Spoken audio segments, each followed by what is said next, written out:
자유 있는 어머니에게서 난 자, 자유 있는 어머니에게서 난 자라는 제목으로 하나님의 말씀 증거하도록 하겠습니다. 율법과 복음에 대한 말씀을 나누고 있습니다. 지난 시간에는 시대정신이라는 거에서 말씀을 함께 상고해 보았었습니다. 복음과 시대정신. 불과 100년 전만 해도요, 이 땅에서 여자나 아이는 사람 취급을 못 받았습니다. 사람 취급을 안 하는 게 시대정신이었어요. 말인즉슨 그게 당연한 거라고 여기던 그런 시절이었다는 겁니다. 그래서 남편이, 아빠가 책임지기 싫으면 내다 버렸어요. 또는 식모로 팔아버렸습니다. 남의 집에 가서 빨래하고 설거지하고 이런 거 하는 걸로 자녀를 팔아버렸어요. 그래서 오죽했으면 이 나라에 어린이날이라는 것이 만들어졌겠습니까? 이런 것들을 지금 와서 생각해보면 말도 안 되는 이야기이지만, 그러나 그땐 그게 시대의 상식, 시대의 정신이었다고요. 사람들은 자신이 익숙한 것을 선으로 여기며 살아갑니다. 그게 옳은지 그른지 생각도 해보지 않고요. 많은 사람들이 그렇다 하면 맹목적으로 그렇구나 여기며 따라간다는 겁니다. 그런데 그런 것들을 자세히 들여다보게 되면 그게 옳아서 그렇게 하는 게 아니고, 또 원래부터, 그러니까 창조 때부터 그렇게 되었던 것도 아니라는 겁니다. 대부분 길어야 100년이에요. 100년도 채 안 되었던 것들이었습니다. 그런데 그게 시대정신이라면서 사람들을 누르고 사람들을 찢고 생명을 앗아가는, 영적인 생명까지 얘기하는 건데, 이런 일들이 벌어졌다는 거예요. 100년도 채 안 되었다는 말은요, 뒤집으면 100년 안에 대부분 사라지거나 바뀌게 될 것들이라는 뜻입니다. 100년도 최대로 잡은 거예요. 최대로. 얼마가 지나지 않아서 없어질 거라는 겁니다. 잘못됐구나, 올바른 게 아니구나, 남들이 다 해서 했지만 그게 올바른 게 아니구나라는 걸 깨닫게 되는데 시간이 오래 걸린다는 뜻입니다. 이를테면 2015년도에 사라진 게 하나가 있어요. 뭐냐면 앉은 키 측정하는 게 사라졌습니다. 신체 검사할 때 앉은 키 재는 걸 78년 만에 사라졌다고 하더라고요. 그 왜 없어졌냐 했더니, 이게 아무 의미가 없구나. 앉은 키 재는 게 아무 의미가 없다라는 걸 깨닫는데 78년 걸렸다는 거예요. 근데 그걸 만들 때는요, 이유가 있었습니다. 군국주의 시대 때 군인을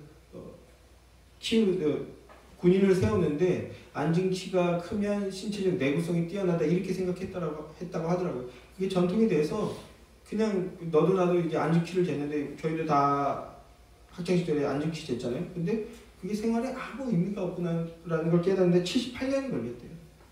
이렇게 하던 거라서 하는 거라는 겁니다. 그런데 시간이 지나면 하는 거라서 하는 게 아니구나라는 걸 깨닫게 된다는 겁니다.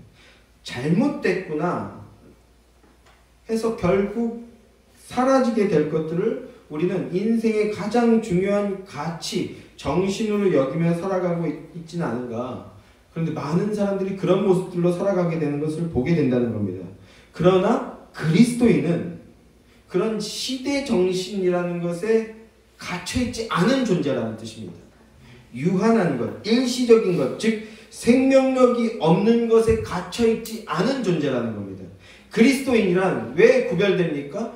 영원한 것, 절대적인 가치, 진리죠. 절대적인 가치를 붙드는 자들이라는 뜻입니다. 절대적인 가치, 영원하다는 건 뭡니까? 우리가 이걸 또 시간 안의 개념으로 자꾸 이해하는데, 모든 시대에 동일하게 적용되며 생명을 주고 생명을 나누게 하는 것이라는 뜻입니다. 그게 뭡니까? 그게 바로 그리스도의 사랑입니다. 즉 복음입니다. 사랑하는 성도 여러분, 유한한 것, 일시적인 것 붙들며 사는 인생이 아니라, 죽을 것 붙들고 죽을 것 나누며 사는 그런 인생이 아니라, 영원한 것, 생명을 주는 것, 그것을 붙들고 사시는 여러분들이 되시기를 주님의 이름으로 축원합니다. 그리스도 복음 안에 이것이 있습니다. 영원한 생명이 있습니다.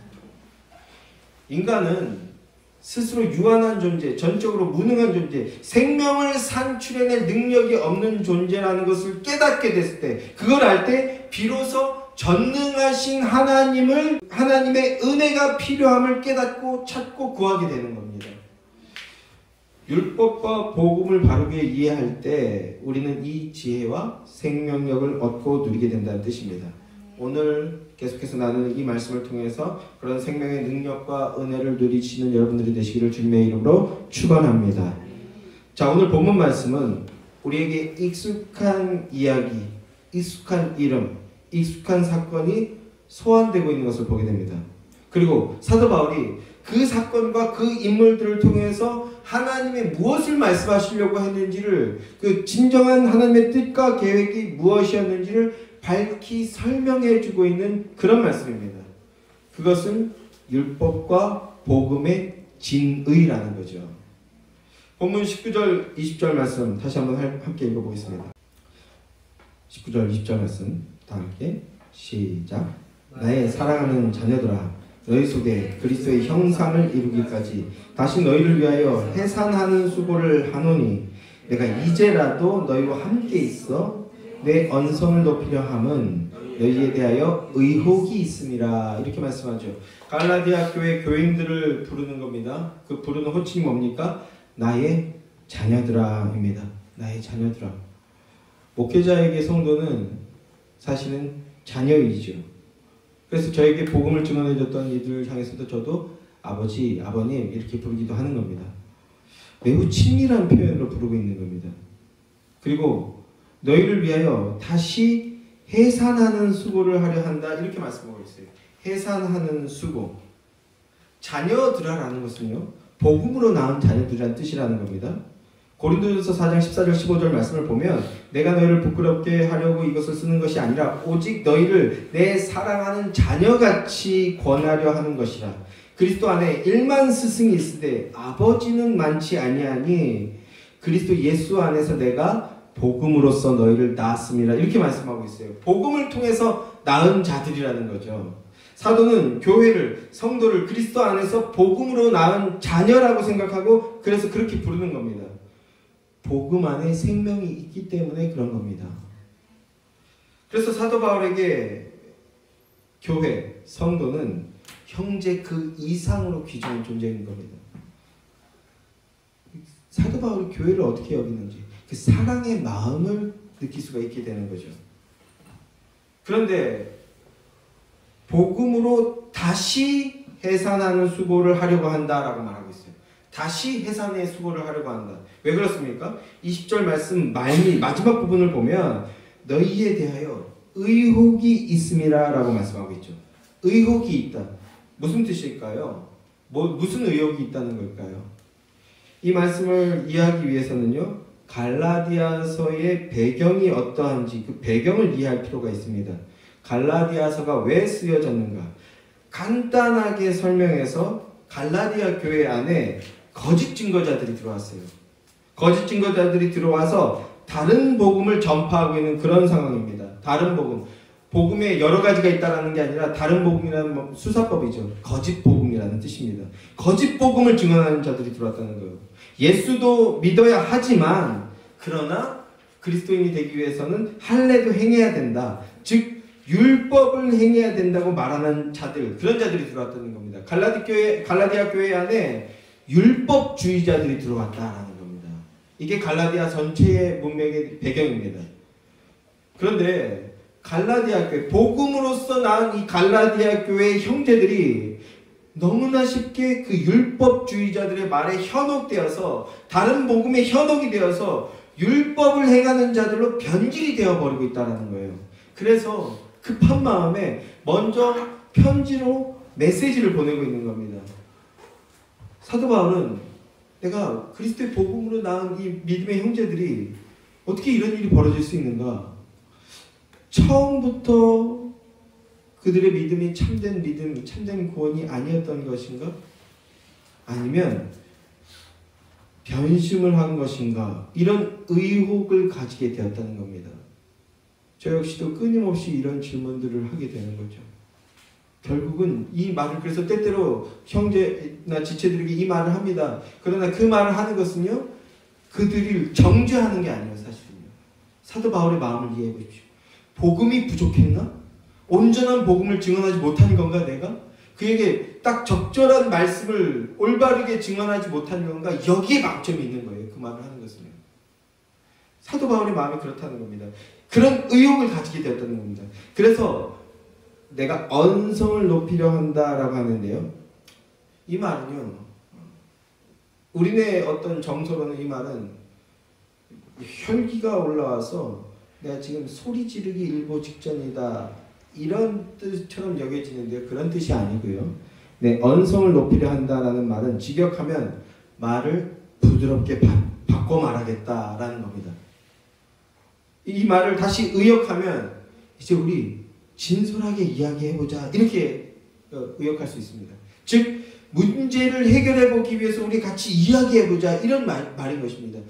다시 더 의역하면 복음으로 돌아가자, 이런 말이라고요. 네, 언성을 높이겠다, 이런 말입니다. 그러니까 율법주의에 현혹되어 그 율법을 받아들인, 그 다른 복음을 받아들인 자들에게 내가 다시 언약을, 즉 복음을 설명해 주겠다, 그런 뜻이라고요. 그게 그리고 올바른 문제의 해답이죠. 자, 그래서 21절 말씀을 보십시오. 내게 말하라. 율법 아래에 있고자 하는 이 자들아, 율법을 듣지 못하였느냐, 이렇게 말씀하고 있습니다. 문제 제기와 함께 그건 너무 위험해, 이렇게 말하고 있는 듯 합니다. 제 귀엔 그렇게 들려요. 왜 그래? 그건 너무 위험해, 이렇게 말하고 있는 것처럼 저는 그렇게 들려요. 율법을 따르는 것은 너무 위험하다, 이렇게 해요. 사도 바울은 이미 3장에서부터요, 율법에 속한다라는 것, 율법 행위에 속한다는 것은 저주 아래 있게 되는 거다라는 말씀을 계속 설명하고 있었던 겁니다. 율법을 행하고자 한다면 율법책에 기록된 모든 내용, 그 율법의 모든 내용을 항상 완벽하게 행해야 됩니다. 그렇지 않으면 저주를 받게 된다는 게 율법의 내용입니다. 그러니까 율법 아래에 있고자 한다는 것은 결국 저주 아래 있게 되는 거다라는 겁니다. 여러분, 그리스도의 행위는요, 그리스도인의 행위는 구원의 목적이 있는 게 아닙니다. 행위는요, 구원받은 자가 하는 것인데 마음에서부터 나와야 된다는 거예요. 마음. 율법의 진리가 뭐라고요? 율법의 진리는 사랑입니다. 제가 이 말씀 지금 끊임없이 드리고 있는 거예요. 율법의 진리는 사랑이다. 그 사랑하는 그 마음에서부터 율법 준수라는 생활 행동이 나오게 된다라고요. 완전히 다른 거예요. 그런데 율법의 행위로서 의를 이루고 구원을 획득해내겠다는 것은요, 그 마음의 중심의 실상이 사실은 하나님 사랑이 아니고 자기 사랑입니다. 자기 사랑. 자기 사랑, 자기 숭배죠. 하나님이 율법을 주신 목적은요, 바로 그 자기 사랑을, 그게 바로 죄라는 걸 폭로해 주는 겁니다. 하나님을 사랑할 능력이 없는 자, 그 실존을 폭로해 주는 거예요. 인간의 실존은 하나님을 사랑할 능력이 없는 자라는 겁니다. 교리로서 뭐라고 합니까? 전적 부패, 전적 타락, 전적 무능이라고 하죠. 그러니까 율법의 기능은 타락한 이후에 모든 인간은 스스로의 힘으로 하나님을 사랑할 능력이 없는 자, 그래서 죄 아래 갇혀있는 자라는 것을 알려주는 게 율법의 기능입니다. 율법의 목적이고요. 그럼으로써 영생을 얻을 수 있는 유일한 길, 사랑하며 살아갈 수 있는 유일한 길, 즉 예수 그리스도를 바라보며 예수 그리스도를 의지하며 따라가는 것이 율법의 기능이라는 겁니다. 그렇게 하게 되는 거예요. 율법은 처음부터 지켜서 구원 얻으라고 주신 것이 아니고 인간의 실존은 죄 아래에 있는 자, 저주 아래에 있는 자, 그래서 진노 아래에 있는 자다라는 것을 밝히 드러내주고, 이러한 죄인들을 위해서 대신 나무에 달려서 그 율법의 모든 저주를 다 받아서 우리를 속량하실 그리스도를 믿음으로 바라보라고 주신 것이 바로 율법이라고요. 그런데 율법을 지켜 행하는 행위를 다시 붙들게 하는 자들이 나타났다는 거예요. 그들의 말에 현혹되어서 율법의 행위를 다시 붙들게 함으로써 그 행위에 갇혀서 죄를 똑바로 바라보지 못하고 그리고 그리스도를 바라보지 못하게 되었다는 겁니다. 다시 자기에게 근거를 둔 그 모습으로 되돌아갔다는 거예요.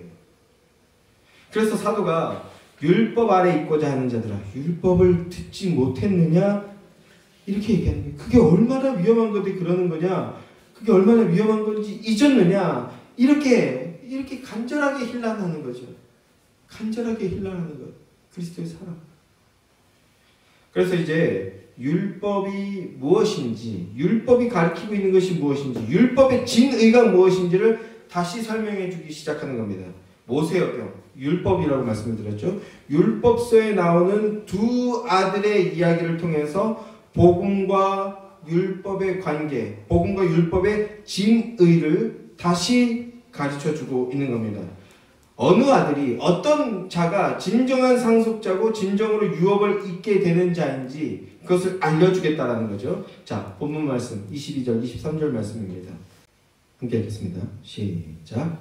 기록된 바 아브라함에게 두 아들이 있으니 하나는 여종에게서 하나는 자유 있는 여자에게서 낳다 하였으니 여자에게서는 육체를 따라 낳고 자유 있는 여자에게서는 약속으로 말미암았느니라.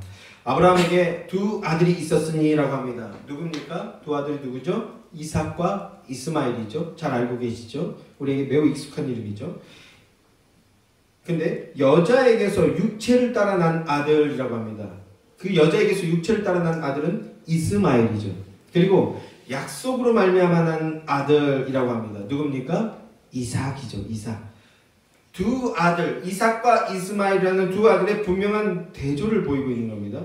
여정과 자유하는 여자, 육체를 따라 난 자 대 약속으로 말미암아 난 자, 이렇게 대조를 통해서 우리에게 말씀하고 있는데요. 기록된 바 말씀의 권위를 힘입어서 창세기에 등장하는 두 아들의 의미가 무엇인지 밝히 우리에게 설명해 주기 시작하는 겁니다.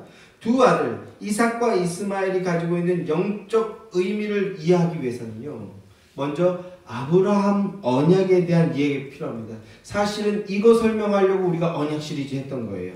아브라함 언약. 자, 하나님께서 아브라함과 언약을 맺으십니다. 언약의 내용은요, 내가 땅과 자손을 주겠다입니다. 아브라함 언약의 핵심은 땅과 자손을 주겠다.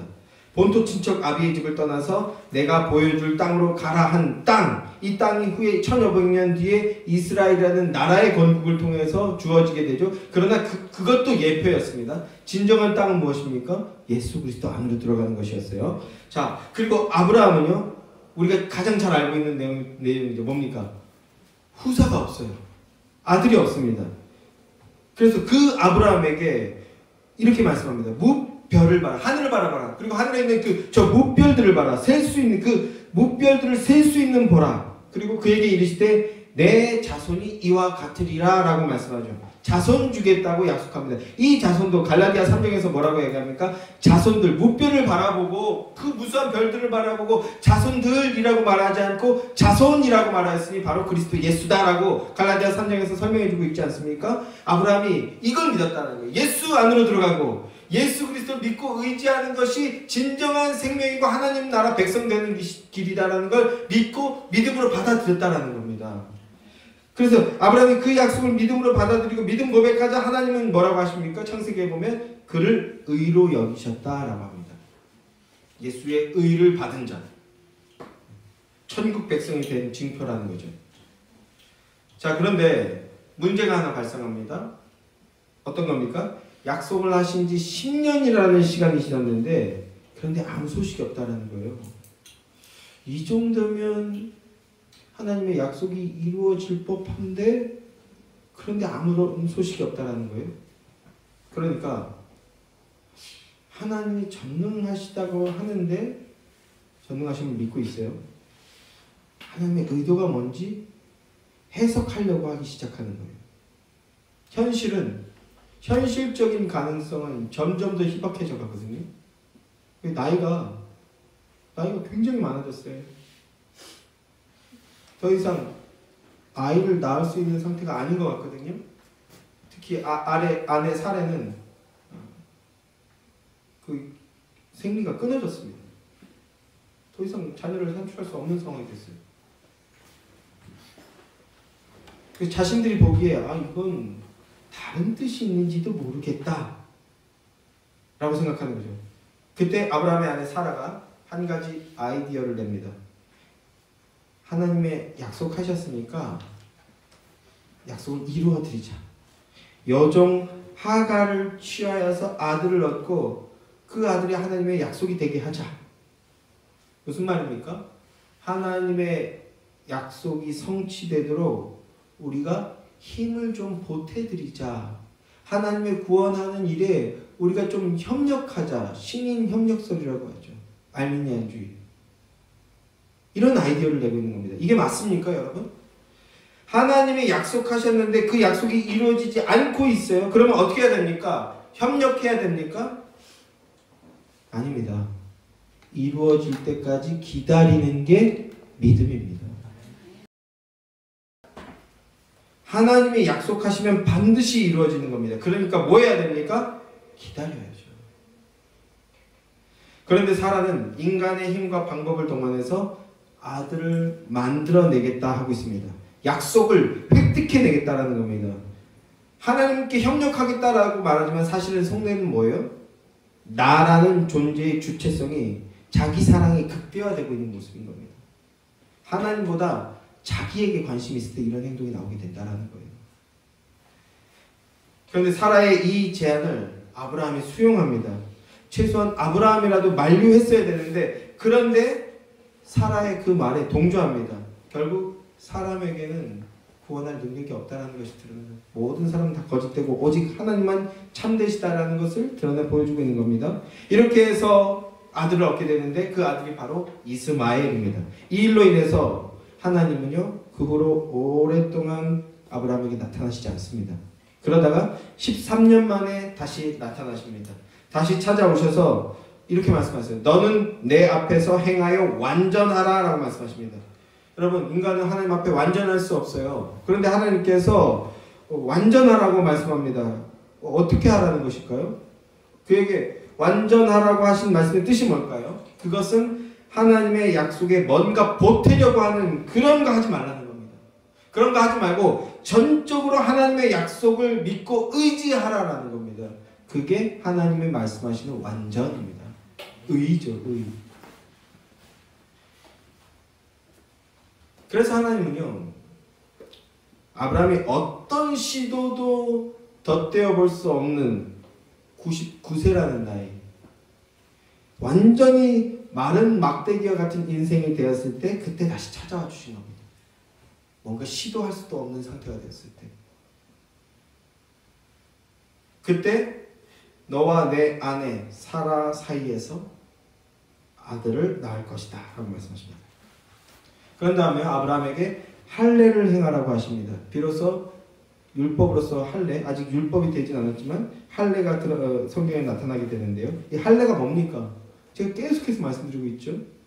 이제 누가 할례가 뭡니까? 아니, 세례가 뭡니까? 그러면 세례는 할례부터 얘기하시면 되는 건데요. 그 할례가 뭡니까? 남자의 생식기의 덮고 있는 그 포피를 찢어버리는 거라고 이렇게 말씀을 드렸죠. 포피를 찢는다는 것은 생육과 번성의 힘이 인간에게 있는 것이 아니다라는 겁니다. 하나님이 여셔야 여는 것이다라는 겁니다. 그걸 잘라버렸다는 것은요, 어떤 뜻입니까? 육신의 힘은 찢어져 버렸다, 죽었다는 뜻입니다. 예수님께서는 그걸 뭐라고 합니까? 자기 부인이라고 하죠. 나는 죽은 자라는 겁니다. 그런데 이제 하나님이 내게 생명을 주신 것을 보게 된다라는 겁니다.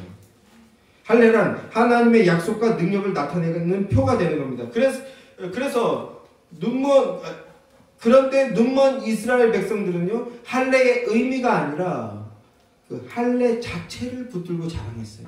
그게 뭡니까? 그게 눈먼 거죠. 하나님의 사랑과 하나님 주셔야 된다는 그 생명의 의미를 깨닫지 못하고 여전히 그 겉에 드러나는 것만 붙들고 있는 거예요. 그게 바로 눈먼 겁니다. 자, 사라에게 내가 아들을 낳으리니 너는 그 이름을 이삭이라 하라. 이삭, 웃음, 기쁨이란 뜻이죠. 이삭이라 하라. 내가 그와 내 언약을 세우리니 그의 후손에게 영원한 언약이 되리라. 이렇게 말씀하셨습니다. 그리고 약속대로 이삭을 주셨습니다. 자, 이제 이런 배경을 가지고 다시 본문으로 돌아가서 두 아들 이삭과 이스마엘이라고 말씀을 드렸는데 그 24절 말씀을 한번 보십시오. 이제 24절 말씀을 보십시오. 자, 다 같이 시작. 이것은 비유니 이 여자들은 두 언약이라. 하나는 신의 산으로부터 곧 하갈이라. 두 아들은 두 언약을 말씀한다고 말씀드렸어요. 두 언약이란 하나는 인간의 아이디어와 행위로 만들어낸 이스마엘이고 다른 한 언약은 이게 참 언약인데 인간의 모든 능력이 다 포기되고 나서 전적인 하나님의 약속과 능력을 의지할 때 얻어진 아들 이삭이라는 겁니다. 이게 두 언약입니다. 그래서 이스마엘은 육체를 따라 났다라고 하고 이삭은 자유 있는 여자에게서 약속을 따라 났다라고 말씀하고 있는 겁니다. 믿음으로 났다는 거죠. 육체란 인간의 아이디어와 힘과 능력을 의지하는 존재들을 말하는 겁니다. 사륵스라는 단어거든요. 육체, 육신, 사륵스. 직역하면 고깃덩어리라는 건데요. 뭐예요? 그리스도와 관계가 없는 자, 생명이 없는 자라는 겁니다. 그래서 덩어리라고 말하는 겁니다. 생명이 연결되어 있지 않은 자, 자신의 욕구와 필요만을 충족하기 위해서 살아가는 자, 그 자들을 성경은 사륵스, 육체라고 표현하는 겁니다. 그런데 이삭은 어떻게 나왔다고 합니까? 약속으로 나왔다라고 합니다. 약속으로. 약속이란 인간이 만들어낼 수 있는 게 아니라는 겁니다. 하나님께서 약속해 주시고 하나님께서 만들어내시는 거라는 겁니다. 그래서 약속이라고 하는 겁니다. 그러면 이 약속이 어떻게 이루어졌습니까? 하나님께서 몇 년 이때에 아들을 낳을 것이다 라고 했을 때 아브라함과 사라는 어떻게 했어요? 비웃었어요. 비웃었습니다. 왜 비웃었어요? 인간의 범위를 넘어선 거잖아요. 그래서 사람들은요, 자기가 알지 못하고 이해 못하는 것들을 바라보면 세상에 저런 게 있었어 라고 하지 않고 일단 뭐 합니까? 비웃어요. 조롱합니다. 자기가 무식해서 그런 건지 모르고 남들이 좀 앞서 나가는 행동을 하면 비웃고 조롱합니다. 그러니까 인간의 범위를 초월한 영원한 생명에 관한 일이니 비웃을 볼 수밖에 없는 거죠. 그런 인간의 조롱과 경멸 속에서도 우리 하나님은 언약이 성취되게 만드셨습니다. 사람들이 생각할 수 없는 방식으로 그 언약의 성취를 이루셨죠. 어떤 방식입니까? 세상 사람들이 경멸하고 조롱하고 경멸하는 십자가라는 방식으로 약속과 율법이 성취되어서 우리에게 웃음, 기쁨을 주는 그 방식을 하셨다는 겁니다. 복음이죠. 복음이 되어서 우리에게 주어졌다라는 겁니다. 하나님은 당신의 약속을 성취해 주셨고 그 복음을 오늘 저와 여러분에게 넘겨주셨습니다. 이 복음을 통해서 진정한 기쁨과 웃음을 만개하는 여러분들이 되기를 간절히 소망합니다. 자, 그러면 24절부터 26절까지 말씀을 한번 보시겠습니다. 이것은 비유니, 같이 읽죠. 시작. 이것은 비유니 이 여자들은 두 언약이라. 하나는 신의 산으로부터 종을 낳은 자니 곧 하갈이라. 이 하갈은 아라비아에서 신의 산으로서 지금 있는 예루살렘과 같은 곳이니 그가 그 자녀들과 더불어 종노릇하고 오직 위에 있는 예루살렘은 자유자니 곧 우리의 어머니라. 두 아들이라는 대조가 등장했었는데요. 이어서 또 다른 대조가 등장하고 있죠. 두 아들을 낳은 자. 첫 하갈과 정신 부인 사라가 두 언약이라고 합니다. 두 언약이라는 대조로 또 등장합니다. 앞서도 말씀드렸듯이 두 언약이라고 해서 또 다른 언약이 있었던 것이 아니고 하나는 하나님의 언약을 오해한 것. 그래서 자신의 힘과 능력과 노력으로 성취해내겠다 생각하는 율법주의를 말하고요. 또 다른 하나는요, 진정한 하나님의 언약입니다. 그래서 두 언약이라는 비유적인 표현을 쓰고 있는데요. 본문을 좀 더 자세히 들여다보게 되면 하갈이 어느 지역에 속해 있었다고 말씀하고 있습니까? 아라비아에 있는 시내산이라고 합니다. 시내산. 그리고 그 시내산은 지금 있는 예루살렘과 같은 곳이라고 합니다. 시내산과 사도 바울이 있던 그 시대의 예루살렘은 같은 의미를 가지는 것이다 라는 뜻인데요. 시내산 하면 뭐가 떠오릅니까? 이제 시내산 하면요, 십계명 율법 받은 그것이 떠오르는 거죠.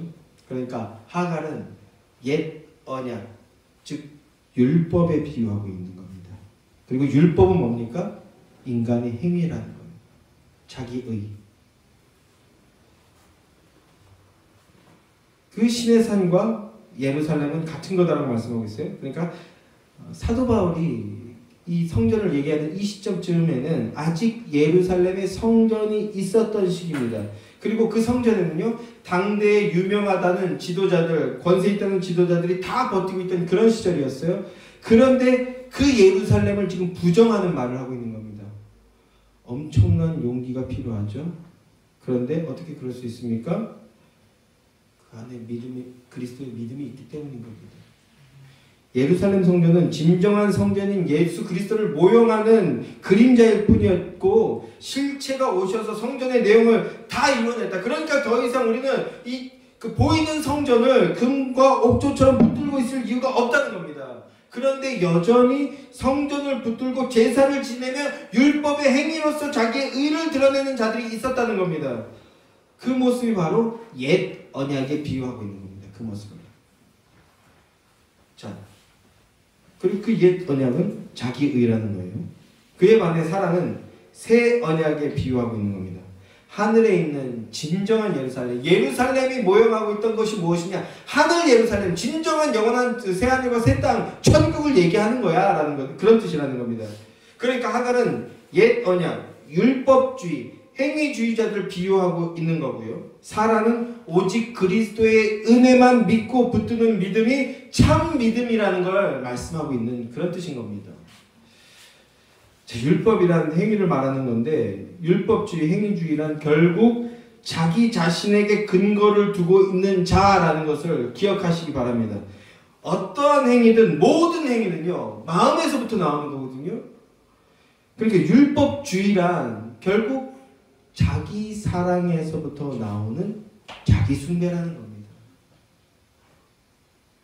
이기적인 욕구죠. 지난주에 설교 준비하면서 그런 영상을 봤습니다. 문제가 있는 부부들이 나오는 그런 프로그램들이 있잖아요. 그런 프로그램들이 정말 왜 있는지 모르겠는데 또 보면 보게 돼요. 자, 짧게 한 장면을 보게 됐는데, 남자가 근육이 빵빵한 그런 스타일이더라고요. 근육을 아끼고 가꾸는 그런 스타일. 그 사람이 그걸 전문적으로 하는 사람인지는 모르겠는데, 아무튼 그 근육에 걸맞게, 그 근육이 얼마나 귀합니까?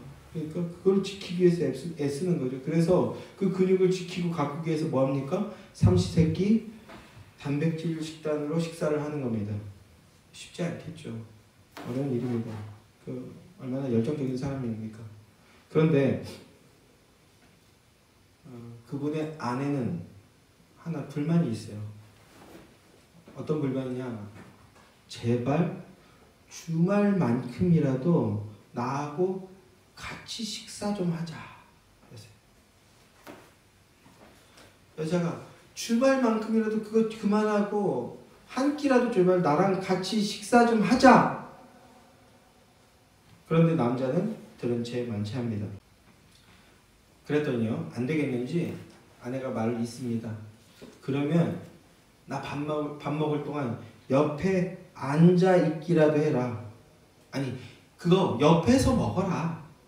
냉장고 앞에서 그 단백질 닭고기 먹겠죠? 그걸 냉장고에서 먹고 있으니까, 아니 그냥 그거 내 옆에 와서라도 먹어라 라고 합니다. 그런데 그 말도 외면합니다. 왜 그럴까요? 일반 식사하는 거 보면 자기 의욕이 꺾인대요. 그래서 가는 것도 안 되겠다는 거예요. 이해를 하자고 시작하면 세상에 이해 못할 게 없습니다. 이해가 아주 안 되는 건 아니란 뜻입니다. 그런데 지금 아내가 무슨 말을 하고 있는 건지 아시겠습니까? 귀신같이 여자들은 다 알아들어요. 근데 또 귀신같이 남자들은 대부분 못 알아들어요. 무슨 말 하고 있는 겁니까? 아내가?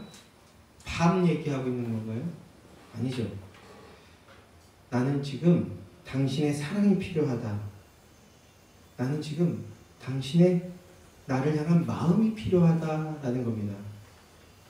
그런데요, 대부분의 남자는 이런 의미적 언어를 이해하지 못합니다. 이 남편도 반푼이같이 이해하지 못하고 뭐라고 반응합니까? 편집이 된 거겠지만 단백질 식단 하는 거 얼마나 힘든데 내가 얼마나 힘든지 그건 생각 안 해봤어? 이렇게 얘기합니다. 얼마나 안타깝습니까? 아내가 옆에서 그러면 옆에 와서 먹기라도 해 그랬더니 남편이 꺼내놓는 말이 내가 얼마나 힘든지 내 입장은 생각 안 해? 라고 대답해요. 너무 안타깝지 않습니까? 제가 영상 전체를 본 것이 아니기 때문에 그 전의 내용이라든지 그 후에 이어지는 그 감정들이 어떻게 해결이 되었는지는 모르겠지만 뭐 최고 전문가가 그거 조언해주는 자리니까 잘 해결이 되었겠죠. 어쨌든 같이 식사 좀 하자라는 이 작은 행위, 사실은 그 안에 마음에서도 불화가 일어나는 것은요, 마음이 엇갈리고 있기 때문이죠. 마음의 문제라는 겁니다. 서로 자기 감정만 앞세우고 자기 입장만 내세우는 것, 그게 뭡니까? 사랑 없음입니다. 최소한 그 순간에는 사랑, 그 상황에는 사랑이 없는 거예요. 그들 안에. 마음이 없으니까 상대방의 입장을 헤아리려고 하기보다는 그 상대방의 입장을 헤아려 보려는 그런 행위가 나오질 못하게 되는 겁니다. 정확하게 말하면 자기 사랑이 더 큰 거예요. 자기 사랑. 그러니까 자기 입장만 끝없이 되풀이 하는 거죠. 상대의 사랑보다. 사랑한다는 것은요, 상대의 입장을 바라보는 겁니다. 그러니까 사랑한다면 물어보겠죠. 제가 지난번에도 얘기했죠. 어때? 라고 물어보겠죠. 이 한마디는 정말 놀라운 능력이 있어요. 어때? 왜 그래? 그런 다음 뭐합니까? 사랑하면요? 듣는 겁니다. 열심히 들어요. 그런 다음 자기 이야기를 하겠죠. 사실은 제가 지금 말씀드렸던 이 부분에서 저도 매우 자신만만하지는 못합니다. 왜냐하면 그런 이를테면 성화의 과정, 다듬어지는 과정이 저도 있었거든요. 옆에 와서 앉아있기라도 해. 저도 많이 혼났어요. 사랑하는 방법을 몰랐던 거죠. 사랑하는 방법. 그래서 옆에 앉아있어야 되는 거구나. 삼겹살 5점만 구우면 되는데 나는 안 먹냐? 배웠다고요. 저도 배웠어요. 근데 왜 어떻게 배웠습니까? 사랑하는 마음이 있으니까 배우는 거죠. 경청하는 거죠. 그래서 제 아내가 제일 많이 쓰는 말 중에 하나가 뭐냐면 실은이라는, 뭘 맨날 실은, 뭘 맨날 사실은, 참고 기다렸다는 거예요. 요 말 할 때까지 내가 기다렸다라는 거거든요. 근데 그 말을 왜 이렇게 많이 해야 되죠? 제가 그렇게 부족한가요? 부족합니다. 실은. 그럼 또 열심히 듣는 거죠. 아, 그랬구나. 시간을 기다리고 있었구나. 생명의 사랑 안에 있는 자는요, 그 말 할 때를 기다리고 그 말이 나올 때 또 열심히 듣는 겁니다. 자기 얘기만 하지 않는다는 거죠.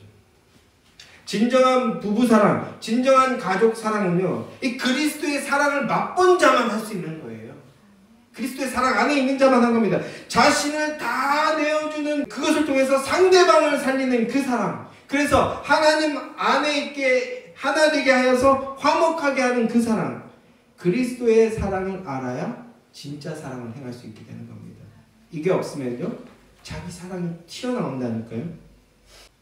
그러니까 그리스도의 사랑 안에 있는 여러분들 되게 소망합니다. 그래서 형제 사랑, 이웃 사랑을 그리스도를 통해서 행하는 여러분들 되시길 주님으로 축원합니다. 여기서 중요한 것은요, 먼저 그런 TV 프로그램들이 없어져야 됩니다. 그거 보면 젊은이들이 결혼하고 싶겠습니까? 아니, 영혼을 죽이는 겁니다. 이를테면 약간 과장하면 이게 다른 복음입니다. 복음을 듣고 복음을 알아야 사랑하게 됩니다. 그리고 내 고집이 꺾이게 되고 상대방의 마음을 헤아리게 됩니다. 여기서 사랑함이 나오는 거예요. 자, 율법주의, 행위주의라는 것은요, 결국 자기 사랑이고 자기 숭배라는 말씀을 드렸는데요. 한 가지 더 말씀을 드리게 된다면, 무언가 도전했다가, 이 도전이라는 게 너무 거창한 게 아니에요. 이렇게 살짝 마음에 내어주는 거 있잖아요. 아, 오늘은 어땠어? 했는데 상대방이 원하는 반응이 안 나왔어. 오늘 내가 내 얘기를 하는데 상대방이 듣는 둥 마는데, 이런 작은 것부터 얘기하는 거예요. 관계에서의 도전, 혹은 인생의 도전, 하여튼 어떤 도전을 했을 때 실패했어요. 그때 도망가는 것은요, 왜 그렇습니까? 그것도 자기 사랑입니다. 자기 숭배예요. 여전히 자기가 자신의 주인이기 때문에 뜻대로 안 됐을 때 자신 지키려고 하는 겁니다. 모세가 도망간 이유가 그거예요, 사실은. 네가 우리의 심판자가 되려고 하느냐, 이 말 듣고 두려워서 자기 지키려고 도망간 겁니다. 그게 인간의 실존이라는 거예요. 그러나 은혜 아래 있는 사람은 어려움에 봉착했을 때, 실패했을 때 어떻게 합니까? 하나님 앞에 엎드립니다. 하나님께 기도하는 겁니다. 하나님 앞에 기도하며 은혜를 구하고, 그리고 하나님 주신 약속 믿고 굳게 서는 겁니다. 그게 진짜 믿음입니다.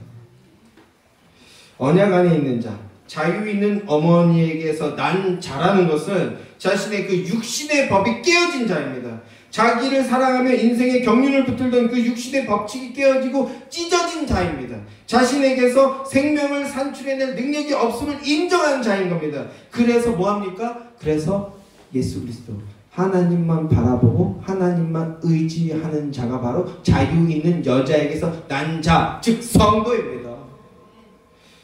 생명의 법 아래 있고 생명의 법 아래에서 하나님의 능력과 은혜를 누리는 자가 되는 겁니다.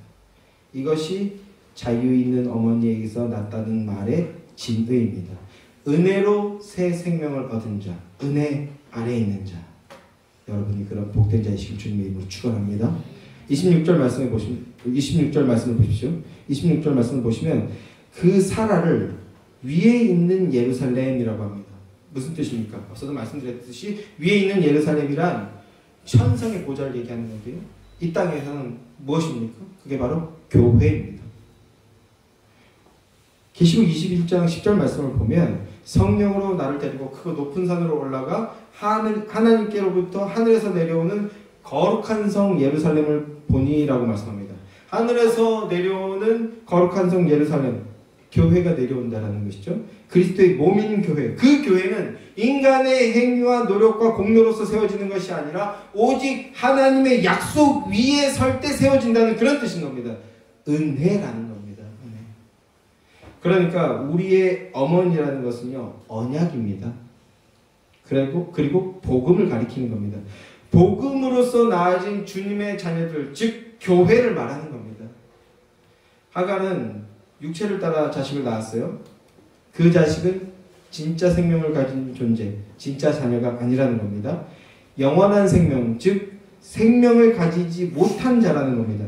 사라는 약속으로 말미암아 난 자, 즉 메시아 언약을 통해서, 복음을 통해서 낳은 자라는 뜻입니다. 그래서 이삭인 거예요. 이삭의 이름의 뜻이 뭐라고요? 웃음, 기쁨. 생명의 복음을 얻은 자는요, 기뻐하게 됩니다. 생명이 들어왔습니까? 다시 말씀드릴게요. 웃어서 생명이 오는 게 아닙니다. 어디 가면 이상한 집회 같은 데 가면 막 성령님이 임했습니다, 웃으십시오. 그럼 갑자기 막 웃어요. 그 옆에서 웃으면요, 그 꼴이 우스워서 같이 웃게 되잖아요. 웃으면 바이러스처럼 전염되잖아요. 그러니까 여러분, 이게 복음인 겁니다. 이런 저급한 거에 아직도 현혹되는 사람들이 있어요. 이건 뭐 다른 복음이라는 수사를 쓰기도 조차도 아까워. 그게 아니고요. 복음을 통해서 생명을 얻은 자는 어떤 자가 생명을 얻은 자인지 알 수 있습니까? 기뻐하는 자입니다. 감사하는 자입니다. 왜요? 생명이 들어왔기 때문에. 여러분이 그 생명의 은혜를 누리는 자에게 주님의 이름으로 축원합니다. 순전한 그리스도의 복음을 믿음으로 받아 영생의 기쁨을 누리며 한박 웃음을 짓게 되는 복된 자들이 되시기를 주님의 이름으로 축원합니다. 사랑하는 성도 여러분, 사람의 율법적인 행위가 아니라 인간적인 아이디어나 노력 혹은 경험을 통한 그 무엇이 아니라 오직 하나님의 은혜로만 된다는 것입니다. 주의 복음을 믿음으로 말미암아 의롭다함을 얻고 영생을 얻게 된다. 그 말씀인 겁니다. 그래서 28절 말씀을 보게 되면 너희는 이삭과 같은 약속의 자녀라 합니다. 고린도 교회를 향해서, 그리고 모든 교회를 향해서 너희는 이삭과 같은 약속의 자녀라. 약속의 자녀가 되기 위해서 노력해야 된다는 뜻이 아닙니다. 반대로 가는 거예요. 그게 아니라 뭔가를 열심히 하려고 노력하는 게 아니라 주님이 지신 그 험한 십자가를 믿음으로 바라보는 겁니다. 그럴 때 우리 안에 생명의 능력이 나아진다라고. 사랑하며 섬기는 그 삶으로 나아가게 된다는 겁니다. 또 다른 이웃의 생명을 살리고 건지고 살리는 그 길로 나아가지게 된다는 겁니다. 믿음으로 날 위해 지신 주님의 십자가를 바라보며 거기에 있는 그 십자가에 무엇이 있습니까? 하나님의 사랑이 있습니다. 그것을 보게 된다는 겁니다. 자기 자신의 근거를 둔 행위의 길에 여전히 계시거나 다시 길을 잃어 그 길로 들어서게 되셨다면 여러분, 그 길은 사망의 길입니다. 돌이키셔야 됩니다. 그 마음을 주님께로 돌이키십시오. 육체로 난 자가 아니라 우리는 성령으로 난 자입니다. 생명의 법이 마음 안으로 들어온 자, 마음의 할례를 얻은 자, 그것이 바로 복음을 붙들고 믿음 고백하며 가는 성도입니다. 오늘 이 시간 마음을 돌이켜서 육신의 법은 깨어지고 찢어지는 은혜를 누리십시오. 여러분들이 상식이라고 붙들고 있거나 옳은 것이라고 붙들고 있는 생명 없는 모든 것들을 깨어 버리십시오. 그리고 오직 그리스도의 십자가 복음만 붙드십시오. 십자가 복음을 믿음으로 받고 단단히 붙들어서 언약의 자녀가 되고 언약의 자녀가 누리는 기쁨과 평강과 그 복을 누리시는 능력의 종들이 되시기를 주님의 이름으로 축원합니다. 기도하겠습니다.